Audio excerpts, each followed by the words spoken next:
কেউ আল্লাহর ইবাদত করে সেটার প্রমাণ কি? ব্যবহারিক প্রমাণ।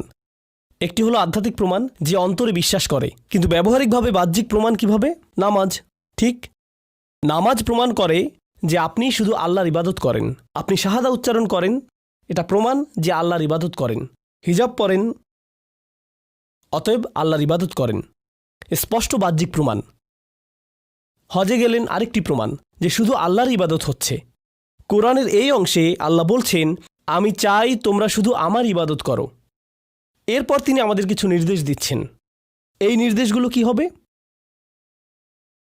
এগুলো প্রমাণ যে আমরা শুধুমাত্র একজন ইলাহের ইবাদত করি। এই নির্দেশগুলো না মানলে বাকিটা নিজেরাই বুঝে নিন। অবশ্যই তাহলে অন্য কারো ইবাদত করা হচ্ছে, অন্য কিছুকে মাননীয় মনে করা হচ্ছে। চলুন দেখি সেই নির্দেশগুলো কি কি। প্রথমটি হলো, তোমাদের পিতামাতার সাথে সম্ভাব্য সেরা ব্যবহার করবে, এমনকি তারা বুড়ো হয়ে গেলেও। ইম্মা ইয়াবলুগান্না ইনদাকাল কিবার, এমনকি তারা খুব বৃদ্ধ হলেও একজন বা দুজনেই। তাদের ব্যাপারে অভিযোগ করবেন না, কথা বলবেন, কর্কশ আচরণ করবেন না তাদের সাথে। আম্মা,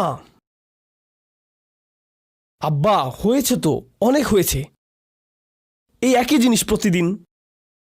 আপনাদের অনেকেরই বাবারা, তাই না, সেই একই 4-5টা গল্প সব দাওয়াতে বলে বেড়ান। যেখানেই যান একই গল্প বলতে থাকেন, একই জিনিস। আমি জানি তো, প্রত্যেকবার সেই একইভাবে শুরু হয়। সবাই হয়তো বসে আছেন, স্বাভাবিক কথাবার্তা চলছে, হঠাৎ বাবা বললেন, আমাদের গ্রামে একবার হয়েছিল কি, আর এদিকে আপনি, উফ, এই যে শুরু। আর আপনার মা, অবস্থা বেগতিক দেখে আপনি মোবাইল ফোনে ব্যস্ত হয়ে যান। আমরা বুঝতে পারি, আমাদের বাবা মাও এমন করেন, বিরক্ত করেন। বারবার এমন কেন করেন ওনারা?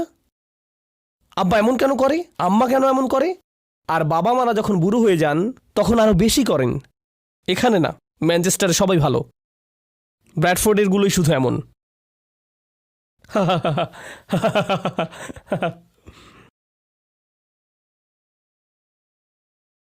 তো এই যে এই বাবা মায়েরা, তারা অনেক বদরাগী হয়ে যান, খুব সহজেই রেগে যান, কোনো কারণ ছাড়াই দেখা যায় চিৎকার চেঁচামেচি শুরু করে দেন, খুব একগুঁয়ে হয়ে পড়েন, কিছুই শুনতে চান না, আমি যা বলবো তাই।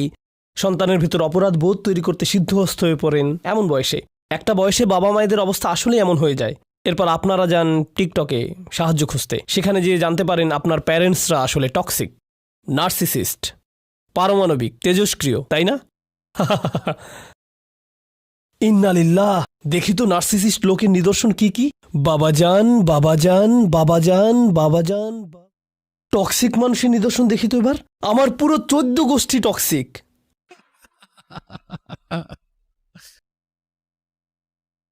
এরপর দেখবেন হয়তো টিকটকের কোনো এক লোকমান বলছে, এসব টক্সিক মানুষ থেকে দূরে সরে যান, এসব টক্সিক মানুষ থেকে দূরত্ব মেনটেন করুন। আপনি এসব শুনে একদম প্রস্তুত, আমি রেডি। এরপর আপনি বাসায় এসে মাকে বলছেন, আম্মা শুনুন, আমি দূরত্ব মেনটেন করছি। আচ্ছা, দূরত্ব, এদিকে আয়, তোকে দূরত্ব বোঝাচ্ছি আমি। এরপর আপনি দেখা যাবে ইমাম সাহেবকে খুঁজে বেড়াচ্ছেন, মুফতি মেংকে ইনবক্সে জানাচ্ছেন, উপায় খুঁজছেন। উস্তাদ নোমান, একটা প্রশ্ন, আমার পরিবার খুবই টক্সিক, খুবই জ্বালায় আমাকে, আমি কি করব? আচ্ছা, মজা বাদ দেই, কিছু পরিবার আসলেই ঝামেলাকর, এটাই সত্যি, আসলেই এমন। কিন্তু কোরআন এখানে এমন কিছু করছে যেটা আমি চাই আপনারাও করুন। আজকের সবচেয়ে গুরুত্বপূর্ণ একটি শিক্ষা হলো এটি, খুবই গুরুত্বপূর্ণ, আর যা কিছু শিখব এর মধ্যেই মিলে যাবে। একটা বিষয় জেনে রাখুন, পরে আবার বলবো এটা।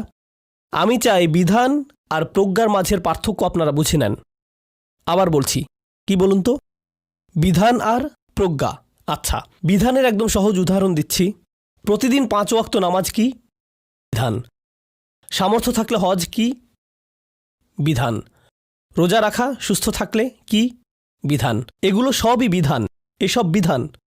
ড্রাইভিং করার সময় লাল বাতি দেখে থামা, এটা কি? প্রজ্ঞা নয়, এটা বিধান। এসব বিধান। যখন লেখা দেখবেন এয়ারপোর্টে ঢুকবেন না, যখন লেখা থাকে সংরক্ষিত এলাকা, তখন সেটা মেনে ভেতরে না ঢোকা কি? বিধান মানা, বিধান কিন্তু একেবারে স্পষ্ট, সাদা কালোর মতো। হয় বিধান ভাঙবেন নয়তো মানবেন, একদম সাদা কালো, অঙ্কের মতো। ঠিক প্রমাণ করতে পারবেন যে বিধান ভেঙেছেন, এটাও প্রমাণ করতে পারবেন যে বিধান মেনেছেন। এখন চলুন এগুলোর কিছু দেখি। তোমার পিতামাতার সাথে সবচাইতে ভালো ব্যবহার করো, কুরআন এটাই বলছে। এটা কি বিচার করতে পারবেন পুঙ্খানুপুঙ্খভাবে? আপনার পিতামাতার সাথে সবচাইতে ভালো হয়ে থাকা কি অন্য কারো তার পিতামাতার সাথে সবচাইতে ভালো হয়ে থাকার চাইতে ভিন্ন হতে পারে না?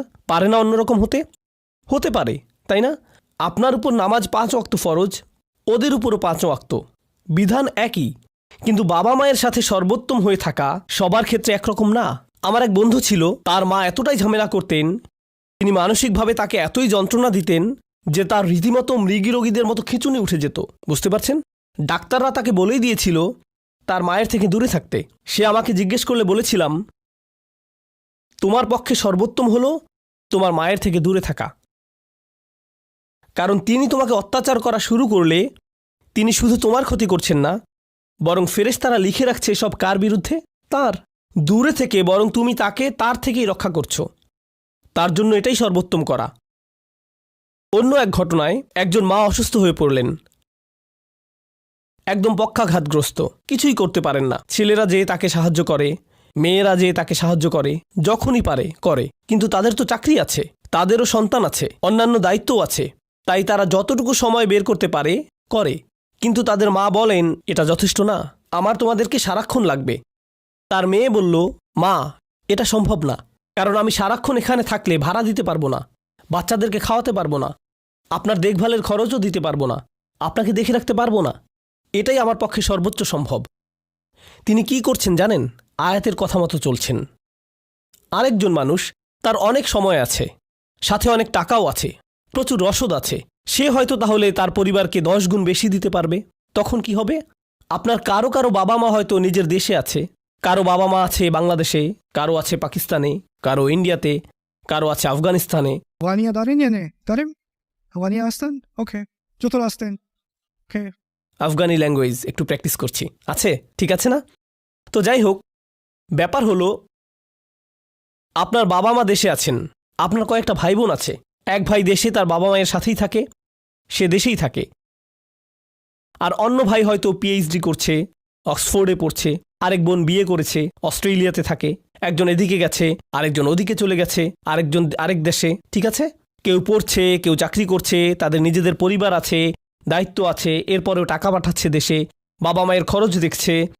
এখন যেই ভাই দেশে আছে, ঠিক আছে, সে বলছে, তোমরা তো সব মজা মাস্তিতে আছো, আমাকে এখানে সব কাজ করতে হচ্ছে, তোমাদেরও এখানে থাকা উচিত, তোমাদের উচিত চাকরি ছেড়ে এখানে কাজ করা, ওই কাজ করা। এখন আপনি ভাবছেন, আসলেই মনে হয় আমার সব ছেড়ে ছুড়ে চলে যাওয়া উচিত, আমার বাবা মাকে দেখাশোনা করা উচিত, তারা আরও বেশি উপযুক্ত এসবের, আমি চাকরি ছেড়ে দেব, পড়াশোনা ছেড়ে দেব, সব কিছু ছেড়ে ছুড়ে চলে যাব, তাদের এটা প্রাপ্য, তাই সব ছেড়ে চলে যাব, তাই না? অথচ বাবা মা নিজেরাই বলছে, আমি চাই তোমরা ওখানেই থাকো, এখানে আসার দরকার নেই সব ছেড়ে।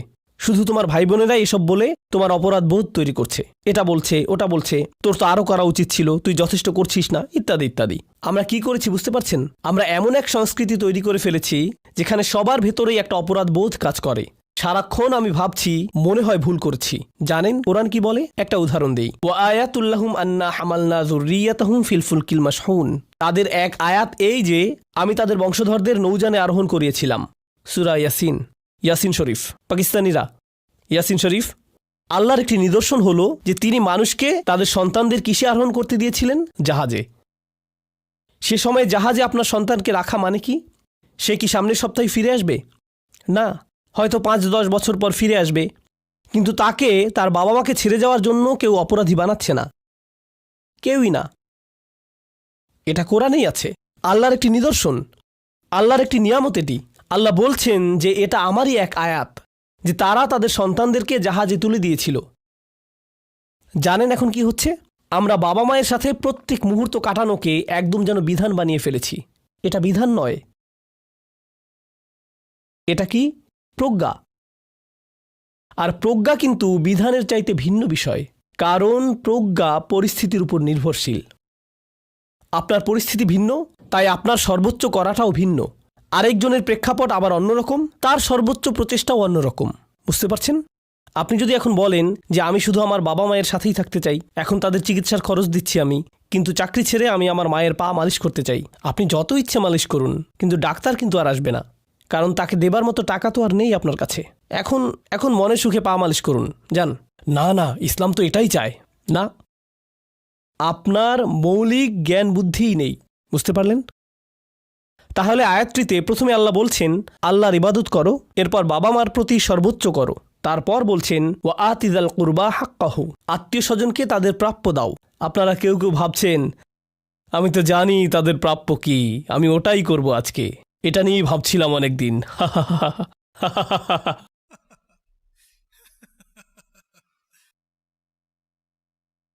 অল মিসকিন অবনুস সাবিল, আর যারা নিজেদের সাহায্য করতে পারে না তাদেরকে দাও, যারা মুসাফির তাদেরকে তাদের প্রাপ্য দাও।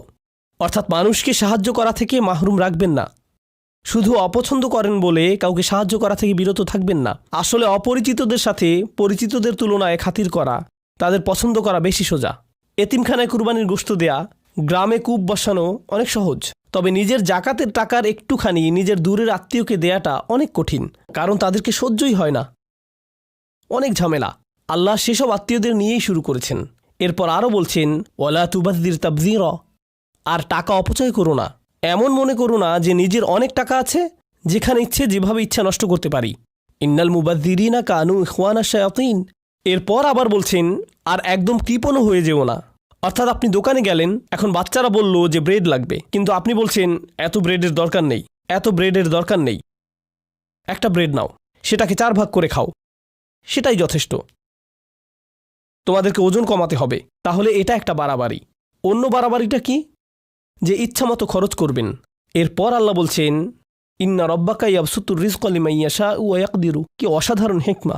প্রথমে আল্লাহ বলছেন হার কিপটে হবে না, এরপর বলছেন অপব্যয়ও হবে না, এরপর তিনি বলছেন আল্লাহ এই রিজিক নিয়ন্ত্রণ করেন, কখনো তিনি বেশি দেন, কখনো তিনি কম দেন। সেটা কেন? কি সম্পর্ক এখানে? মানে আপনি যদি কিপটে হন, আপনি ভাবছেন এভাবে কিপটামি করে আপনি কি ধরে রাখতে পারবেন? বেশি টাকা ধরে রাখতে পারবেন। আল্লাহ বলছেন আপনি যদি ভাবেনও যে অনেক টাকা ধরে রাখছেন, আল্লাহ চাইলেই সেটা নিয়ে যেতে পারেন। এভাবে আপনি নিজের রিজিক বাড়াচ্ছেন না, বরং আল্লাহই বাড়াচ্ছেন। আর আপনি যদি শুধু খরচ করেন, করতেই থাকেন, ভাবেন যে আরে আমার তো আছেই, অনেক আছে, তাহলে আল্লাহ চাইলে সেটা কমিয়ে দিতে পারেন। কিন্তু তিনি যা ইচ্ছা বৃদ্ধি করেন, যা ইচ্ছা কমান। ভাববেন না যে আপনি এসব করছেন, বরং খরচ করার ক্ষেত্রে ভারসাম্য রাখুন। এখন এই যে টাকার হিসেব, এটা কি বিধান না হিকমা? হ্যাঁ, বুঝতে পারছেন তাহলে আপনারা। বিধানকে পরিমাপ করা যায়, কিন্তু প্রজ্ঞা হলো পরিস্থিতির উপর নির্ভরশীল। এখানে আল্লাহ তাহলে আমাদের আসলে শেখাচ্ছেন যে মানবজাতি নিজেরাই বিভিন্ন পরিস্থিতিতে প্রজ্ঞা কিভাবে প্রয়োগ করতে হয় সেটা বুঝে নিতে পারে। এই যে এই আয়াতের অর্থ আমার কাছে যা হবে, মানে পিতামাতার সাথে সর্বোত্তম থাকা, আত্মীয়দের সাথে টাকার হিসেব ইত্যাদি, আমার কাছে এগুলোর অর্থ যেমন হবে, আপনার কাছে একই জিনিসের অর্থ ভিন্ন রকম হতে পারে। আয়াতগুলো একই, কিন্তু প্রত্যেকের পরিস্থিতির ভিন্নতার কারণে সেগুলোর প্রয়োগ, বুঝ ভিন্ন ভিন্ন হতেই পারে। আপনি সরাসরি এই আয়াতগুলো ব্যবহার করে বলতে পারেন না যে আমি এমনটাই করি। অনেকেই এমন করে, জানেন? এই যে এই আয়াতটি, আলহামদুলিল্লাহ আমি এটাই মেনে চলি। কি অমায়িক! দুনিয়া সবাইকে সে এটা বলে বেড়ায়। আপনার উচিত এই আয়াতের উপর আমল করা, ঠিক আমার মতো করেই, কারণ আমি হিকমা খুঁজে পেয়েছি। বাকি সবার উচিত আমার হিকমা অনুযায়ী চলা। না, এমনটা হয় না কখনো।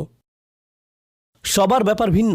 এখন আল্লাহ বলছেন ওয়া আইফুল কাইলা ইযা কিলতুম ওয়াজিনু বিল কিসতাসিল মুস্তাকিম, আর মেপে দেওয়ার সময় পূর্ণ মাপে দাও এবং ওজন করো সঠিক দাঁড়িপাল্লায়। এখানে কি বলা হচ্ছে? তৎকালীন সময়ে এখানে বলা হচ্ছে যারা তখন ছাল, কলা, নারকেল ইত্যাদি বিক্রি করত, তখন তারা ওজন করত দাঁড়িপাল্লা দিয়ে। ওই যে এক পাশে বাটখারা দেয় আর অন্য পাশে পণ্য, চেনেন? অর্থাৎ একদম সঠিকভাবে ওজন করুন, মূল্যের ঠিক সমপরিমাণ, কম বেশি নয়। এখন আপনি এভাবে ভাবতে পারেন যে যাক বাবা, আমি তো মুদির দোকানদার না, আমি প্রোগ্রামার বা অ্যাকাউন্টেন্ট, আলহামদুলিল্লাহ আমাকে এসব মাপ ওজন করতে হবে না। করতে হবে। বুদ্ধ, আপনার সাথে যদি কোনো কাজের চুক্তি হয় কারো সাথে, কোনো নির্দিষ্ট মূল্যের, নির্দিষ্ট সময়ের, তবে সেটা নিয়ে মিথ্যা বলবেন না, চুরি করবেন না, ঠকাবেন না। এটা কিন্তু আবার সেই ভিন্ন ভিন্ন পরিস্থিতির বিষয় আসছে। আপনাকে নিজেই বুঝে নিতে হবে আপনার সাপেক্ষে এটা কিভাবে প্রযোজ্য হবে। ঠিক আছে? আচ্ছা বলুন তো, এরকম সময়ে সবচাইতে সঠিক কাজ কি হবে? সেটা বোঝার সবচাইতে যোগ্য ব্যক্তিকে আপনি নিজেই। আল্লাহ আপনাকে সেই পরিস্থিতিতে ফেলেছেন, আপনাকে উত্তর বের করার যোগ্যতা দিয়েছেন, আপনাকে যোগ্যতা দিয়েছেন তিনি খুঁজে আবিষ্কার করে হিকমতের সব মূলনীতির উপর চলার। এরপর আল্লাহ বলছেন, দারিদ্রতার ভয়ে নিজ সন্তানদেরকে হত্যা করো না। এখানে গর্ভপাতের কথা বলা হচ্ছে। এখন এর মধ্যখানে কিন্তু আসলে একটা বিধানও আছে, তাই না? যে তাদেরকে খাওয়াতে পড়াতে পারবে না এই ভয়ে নিজের সন্তানদেরকে হত্যা করো না। এরপর আল্লাহ বলছেন, ব্যভিচার করো না, এমনকি এর কাছেও যেও না, জেনার কাছেও যেও না। এখন জেনা করো না এটা কিন্তু একটা বিধান, জিনা করো না, লা তাজিনু, এটা বিধান। কিন্তু জিনার কাছেও যেও না, এটা কি? হিকমা। কারণ হলো কাছে যাওয়া, অর্থাৎ জিনার কাছে যাওয়া কেউ গেলে ধরতে পারবেন না। কারণ দেখুন, কেউ যদি নিজের চোখের পর্দা করতে না পারে, একটুখানি কথা বলে, অথবা ধরুন একটুখানি দেখা করলো, কথা বলল, এরপর বলল শুধু কফি শপেই তো দেখা করেছি, এমন কিছু ধাপে ধাপে এগুচ্ছে, তাই না? এসব ধাপের মধ্যে আপনি বলতে পারবেন না যে এখানেই থামো, এখান থেকে হারাম শুরু হচ্ছে। আরে না না, কিছুই করছি না, শুধু ইমেইল লিখছি একটা, বুঝছেন না কেন? শুধু একটা স্মাইলি, শুধু একটা স্মাইলি ফেস। এজন্য আল্লাহ আমাদের বোঝাচ্ছেন এর কাছেও যেও না। এরপর সর্বশেষ আর অল্প কিছু, হত্যার প্রতিশোধ। কিছু জিনিস বাদ দিয়েছি, যেমন ধরুন নির্দোষ ব্যক্তি হত্যা করো না, এটাও কিছু। দেখুন, বিধান আর হিকমা একত্রে মিলেছে, তাই না? আমরা এখন থেকে দেখব যে বিধান আর হিকমা কিভাবে একে অন্যের সাথে আষ্টে পৃষ্ঠে মিলে যায়। এরপর বলছেন এতিমের দেখভাল। ঠিক আছে, খেয়াল রেখো যেন তুমি এতিমের সম্পদ ভক্ষণ করে না ফেলো। কারণ যখন কোনো কিশোরের পিতামাতা মারা যান আর সম্পদ রেখে যান, তখন তাদের কিন্তু এখনও এসব সম্পদের দেখাশোনা করার মতো পরিপক্কতা আসেনি, এখনও বয়স হয়নি তাদের। সেটা সেই সন্তানেরই টাকা, তারা প্রাপ্তবয়স্ক হলে সেই টাকা তাদের দিয়ে দিতে হবে। এরপর আছে ব্যবসায়িক নৈতিকতা, জ্ঞান ছাড়াই অনুসরণ করা। ওয়ালা তামশি ফিল আরদি মারহা, পৃথিবীতে দম্ভ ভরে পা ফেলো না। এটা কিভাবে বুঝবেন? আল্লাহ বলছেন, ইন্নাকা লান তাখরিকাল আরদ, পা ফেলে পৃথিবীতে ফাটল সৃষ্টি করতে পারবে না তুমি। তোমার এত ক্ষমতা হয়নি যে পৃথিবীর বুকে ফাটল বানিয়ে ফেলবে। এখন চলুন এক মুহূর্ত এটা নিয়ে ভাবি। কেউ অহংকার নিয়ে হাঁটছে, এটা কি আপনি দেখে বুঝতে পারবেন? পারলে আপনার মধ্যেই সমস্যা আছে। আপনি কখনোই বলতে পারবেন না কার মধ্যে অহংকার আছে কি না। শুধুমাত্র কে বলতে পারবে? শুধু আল্লাহ নন, আল্লাহ তো অবশ্যই, হ্যাঁ সে নিজেই। নিজেই আপনি হেসে হেসে বিনয়ী ভাব নিয়ে হেঁটে যাচ্ছেন, কিন্তু মিথ্যা বিনয়, অথচ মানুষদের দেখাতে চাচ্ছেন যে আপনার মধ্যে কত বিনয়। এটা কি এক প্রকার অহংকার না? হ্যাঁ, এটাই এক ধরনের অহংকার। হ্যাঁ, গরিব ফকির। আপনি বলছেন না কথাটা, বরং আপনি তাদের বলছেন আসসালামু আলাইকুম ওয়া রাহমাতুল্লাহ, ভাই কেমন আছেন? আলহামদুলিল্লাহ। কিন্তু আপনার মনের ভেতর আপনি ভাবছেন হ্যাঁ নোয়াখাইল্লা। এসবই আপনার মাথার ভেতর ঘুরছে।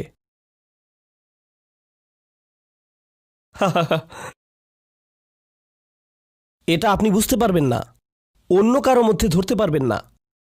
এই আয়াতে বলছে যে আপনি যেভাবে মানুষের সাথে কথা বলবেন, যেভাবে আসবেন, আপনার শারীরিক ভঙ্গি যেমন হবে, যেভাবে মানুষের দিকে তাকাবেন, যেভাবে মানুষ সম্পর্কে ভাববেন, সব নিয়ে বলছে। এখানে বলছে যে পৃথিবীতে হাঁটা মানে যেখানে আপনি যান না কেন, আপনি দোকানে যান কি বাজারে, অনেক মানুষ রেস্টুরেন্টে যায়, মনে হয় যেন ফেরাউন তার প্রাসাদে এসেছে। আমি 90 সেকেন্ড ধরে বসে আছি এখানে, আর আমি আসবই না এখানে, আর আমি আসবই না এখানে। ওয়েটার শুনে বলবে আমি 2 রাকাত শুকরিয়া নামাজ পড়ব।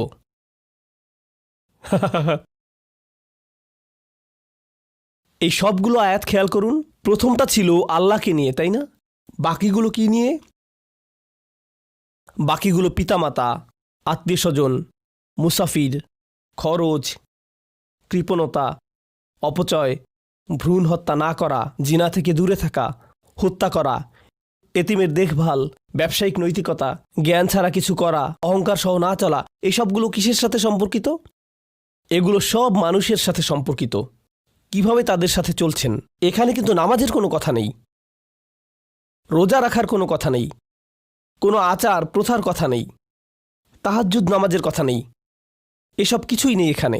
এগুলো সব শেষ করে আল্লাহ বলছেন যে আপনার রব ওহির দ্বারা আপনাকে যে হিকমত দান করেছেন এগুলো তার অন্তর্ভুক্ত।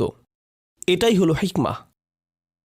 এমন কি সম্ভব যে কেউ একজন প্রচুর নামাজ পড়েন, ইসলামিক পোশাক পরেন, দ্বীনি জ্ঞান অর্জন করেন, কোরআন হিফজ করেন, তাজউইদ শেখেন, আরবি শেখেন, হালাকায় যান, হালাকা করেন, এমএসএতে সাহায্য করেন, রমজান ইফতার খাওয়ান, মসজিদে দান করেন ইত্যাদি অনেক করেন, কিন্তু তার মধ্যে সকল হিকমতের কিছুই নেই, বেশিরভাগই নেই। এমন কি হতে পারে না? অবশ্যই পারে। দেখা যাবে কোনো আয়াত সম্পূর্ণ তাজবিদ সহকারে পড়ছেন, কিন্তু কিছুই নেই। আমাদের দিন কিন্তু ওটাই হিকমাহ। ইব্রাহিম আলাইহিস সালাম বলেন, ইয়া আল্লাহ, তাদের মধ্যে এমন এক রাসূল পাঠান যে তাদের শিক্ষা দেবে কিতাব আর কি শেখাবে? হিকমাহ। আমাদের সাথে কি হয়েছে? কাউকে বাহির দিক থেকে ধার্মিক মনে হলে ধর্মীয় পোশাক পরলেই মনে করে বসি সে বিশাল হুজুর, অথচ এসব হিকমার কিছুই নেই তার মধ্যে। এসবের কিছুই থাকার দরকার নেই, তাই না? এখন আমরা অল্প করে ঈসাকে নিয়ে বলবো। কয়েক মিনিট আছে, মাত্র 5 মিনিট। আপনাদের এই ধারণাটির ভূমিকা দিচ্ছি এখন, খুব বেশি সময় লাগবে না, 5 মিনিট। এরপর আপনাদের একটা বিরতি দিব ইনশাআল্লাহ। ওকে, ঈসা, হিকমাহ আর কোরআন। আপনারা জানেন যে ইসরায়েলিদের তাওরাত দেয়া হয়েছিল, বনি ইসরায়েলকে তাওরাত দেয়া হয়েছিল। কোন নবীর মাধ্যমে তারা তাওরাত পেয়েছিল? মুসা।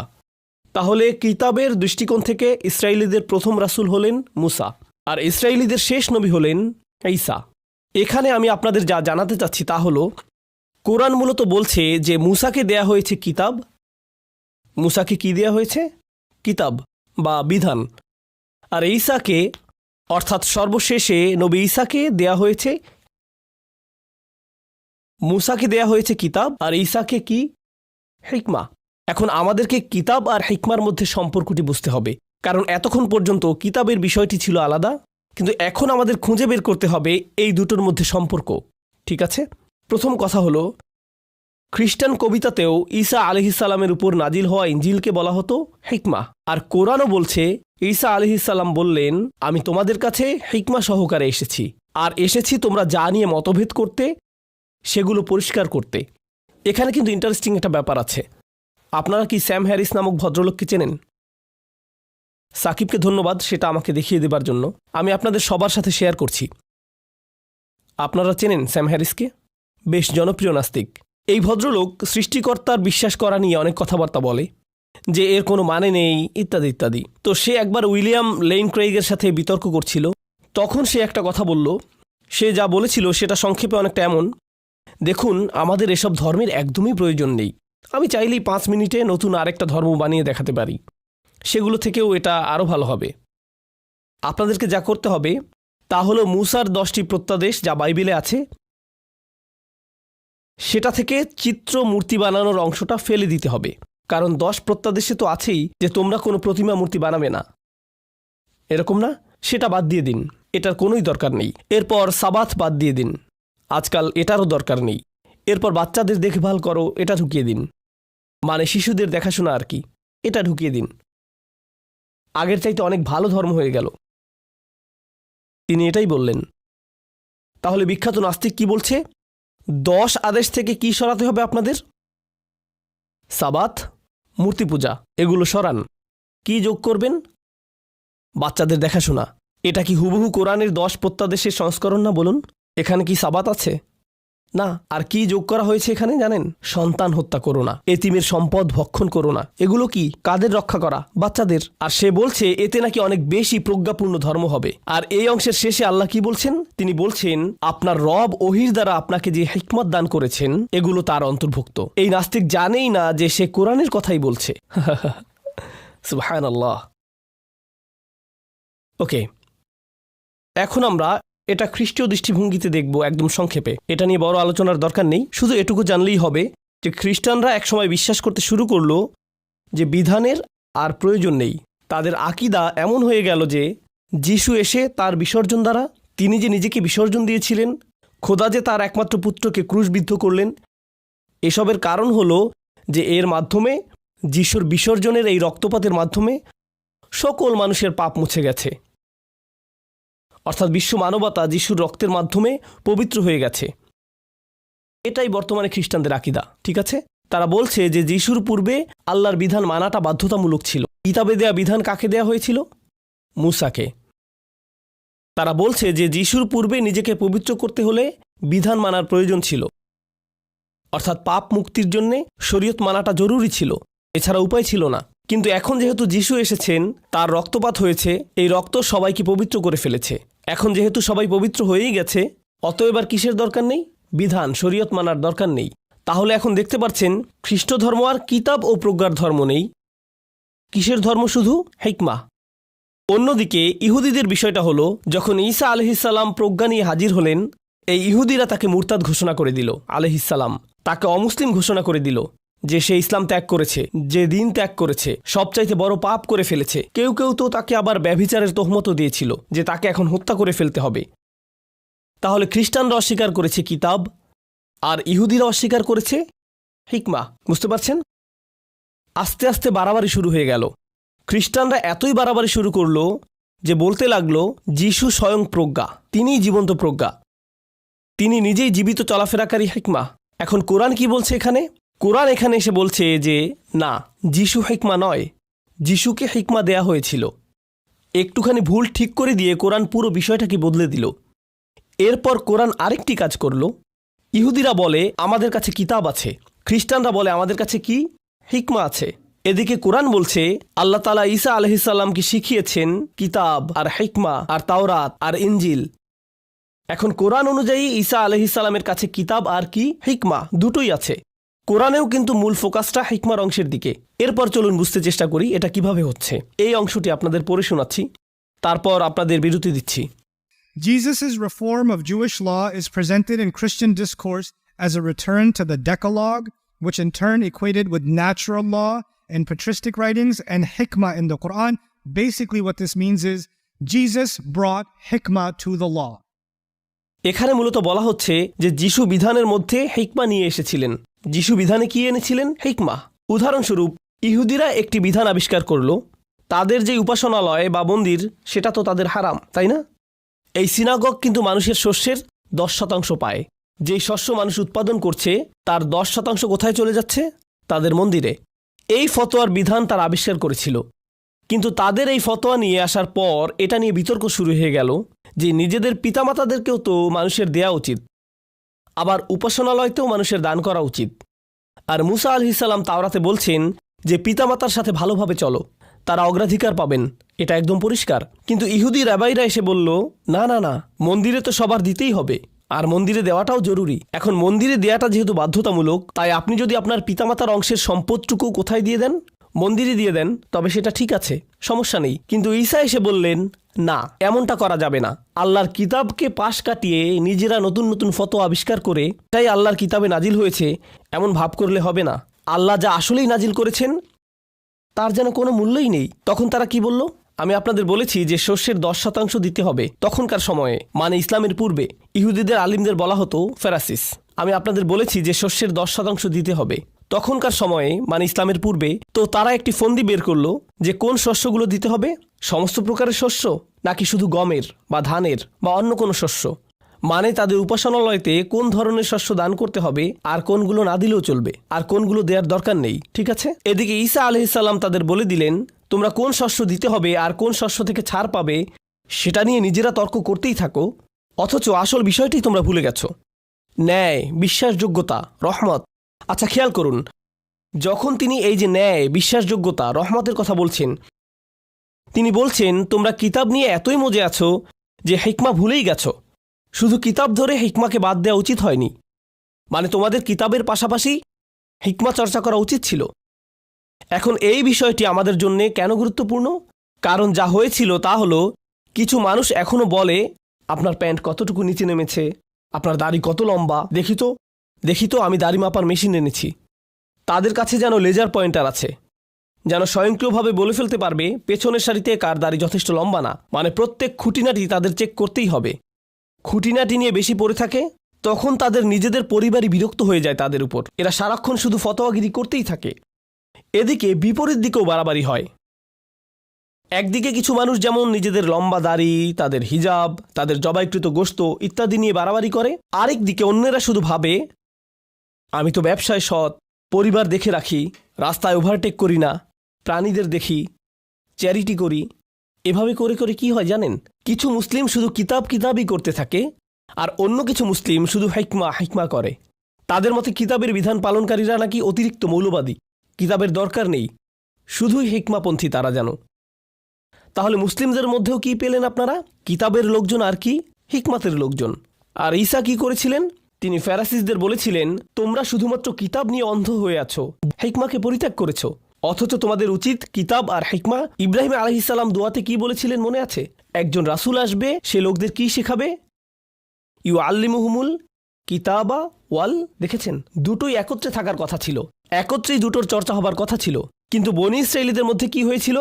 তাদের মধ্যে কিতাব আর হিকমা দুটো আলাদা হয়ে গেল। আমি আপনাদের যেটা দেখাবার চেষ্টা করেছি তা হলো, খুব ভালো করে যদি খেয়াল করেন তবে দেখবেন যে তাদের মধ্যে যেভাবে এই দুটো আলাদা হয়ে গিয়েছিল, তেমনি আমাদের মুসলিমদের মাঝেও এই দুটো ভাগ করে আলাদা হয়ে গিয়েছে।